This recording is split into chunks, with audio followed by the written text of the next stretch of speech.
Sannunku da zuwa ga darasin yau za mu yi magana akan estimation of sum and products of numbers. A ƙarshen wannan darasin za ku koyi yadda ake jimlar na kari da kuma na yawaitar lambobi idan an kimanta darajojin lambobin.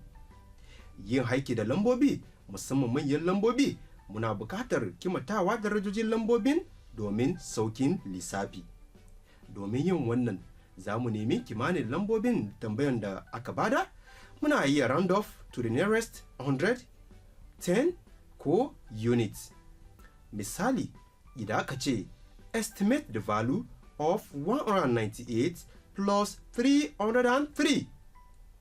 Ainihin amsan da ya kamata mu samu ana kiransa actual value, shine 198 plus 303 zai bamu 501.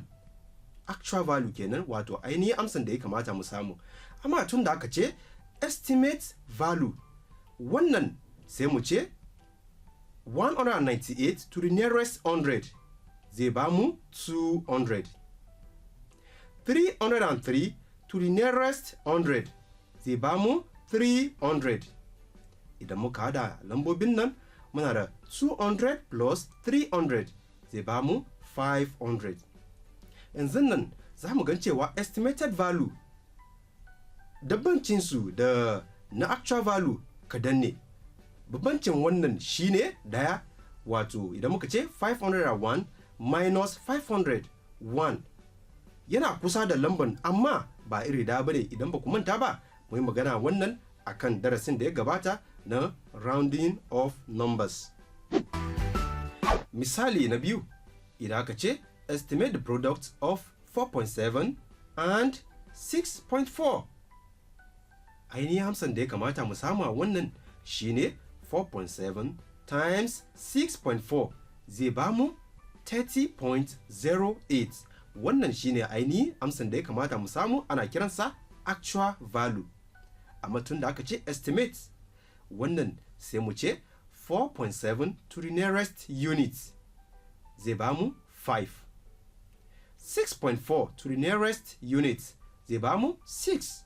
Bari mu ninka estimated values. Muna da 6 times 5, ko mu ce 5 times 6 zai bamu 30. Babbancin su shine 0.8, wato 0.08. Za mu gan cewa amsan suna kusa da juna amma ba iri da bane, amma suna kusa da juna. Wani lokaci muna iya samun amsan iri da, wato ba za mu samu bambancin ba.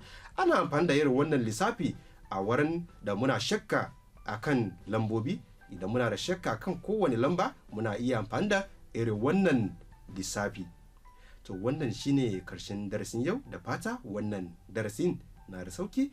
Muna magana ne akan yanda ake yin estimation of sum and products of numbers.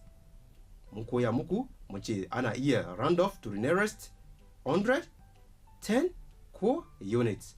Ga waɗannan aikin gida ina so kuma ku gwada. Sai mun sake addu'a, sai anjima.